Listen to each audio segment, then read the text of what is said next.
Trust సమావేశం కాసేపట్లో జరగనుంది. ఈ నేపథ్యంలో ట్రస్ట్ చైర్మన్ మహంత్ నృత్య గోపాల్ దాస్ ఒక లేఖ విడుదల చేశారు. అయోధ్య రామ మందిరానికి వచ్చిన విరాళాల చోరీ ఘటన తనను తీవ్రంగా ఆవేదనకి గురి చేసిందని పేర్కొన్నారు. ఈ వ్యవహారంలో ప్రధాని నరేంద్ర మోదీ న్యాయం చేస్తారనే పూర్తి విశ్వాసం తనకి ఉందని తెలిపారు.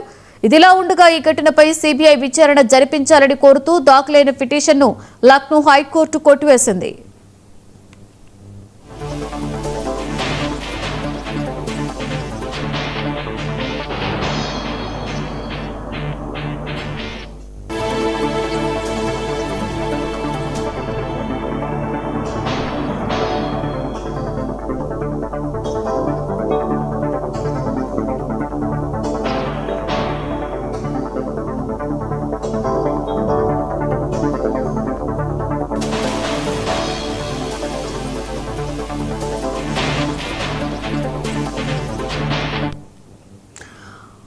అయోధ్య ట్రస్ట్ సమావేశం స్టార్ట్ అయింది. ఈ నేపథ్యంలో ట్రస్ట్ చైర్మన్ మహంత్ నృత్య గోపాల్ దాస్ ఒక లేఖ విడుదల చేశారు. అయోధ్య రామ మందిరానికి వచ్చిన విరాళాల చోరీ ఘటన తనను తీవ్రంగా ఆవేదనకి గురి చేసిందని పేర్కొన్నారు. ఈ వ్యవహారంలో ప్రధాని నరేంద్ర మోదీ న్యాయం చేస్తారనే పూర్తి విశ్వాసం తనకి ఉందని తెలిపారు.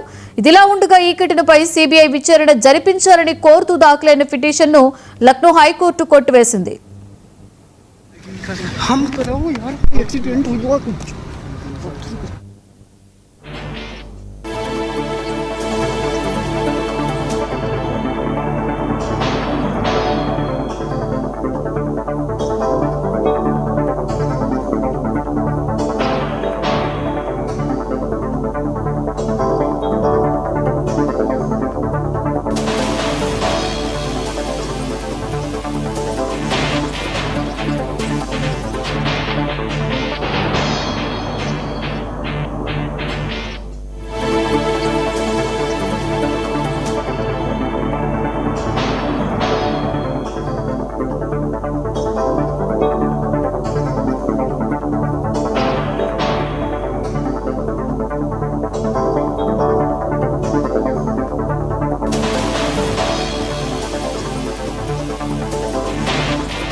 ఇదే అంశం మీద మరింత సమాచారాన్ని మా ఢిల్లీ బ్యూరో చీఫ్ నవీన్ అందిస్తారు.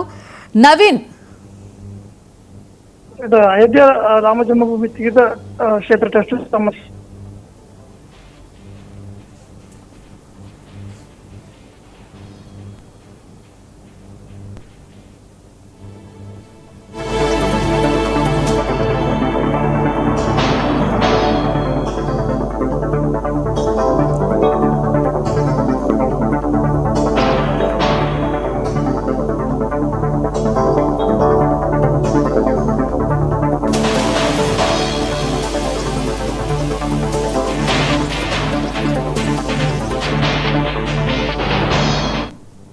ఈ భేటీలో కీలకంగా చర్చించేటువంటి అవకాశం కనిపిస్తున్నాయి. ఎందుకంటే కమిటీ సంబంధించినటువంటి కొంతమంది ముఖ్య నేతలు రాజీనామా చేయడము, దాని తర్వాత హైకోర్టుని అప్రోచ్ అయినటువంటి పరిస్థితులు నెలకొన్నాయి. ఇప్పటికే హైకోర్టులో కూడా ఈ అంశాలపై విచారణ కూడా జరిగినటువంటి పరిస్థితి నెలకొంది. కాబట్టి ఎందుకంటే దేశవ్యాప్తంగా ఈ అయోధ్య విరాళాలకు సంబంధించినటువంటి అంశాలపై పెద్దెత్తున చర్చ కూడా జరిగింది. ఇప్పటికే బీజేపీపై తీవ్ర స్థాయిలో విమర్శలు కూడా వ్యక్తం చేస్తున్నటువంటి పరిస్థితి నెలకొంది. ఒకవైపు కాంగ్రెస్ పార్టీతో పాటు ఇటు ఇండియా కూటమి ఉన్నటువంటి నేతలు బీజేపీ వ్యవహరిస్తున్నటువంటి తీరు కావచ్చు, ఇప్పుడు అయోధ్య విరాళాలకు సంబంధించినటువంటి అంశాలపైనే చర్చనీయాంశంగా మారినటువంటి పరిస్థితి నెలకొంది. కాబట్టి ఈ సమావేశం కంటే ముందే ఈ సంబంధించినటువంటి ఆ ట్రస్ట్ సభ్యులందరూ కూడా ఒక లేఖ కూడా విడుదల కూడా చేయడం జరిగింది.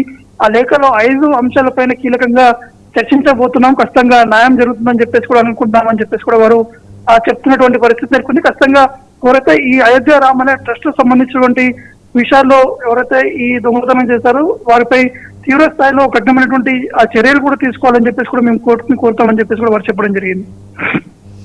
Right, thank you Naveen.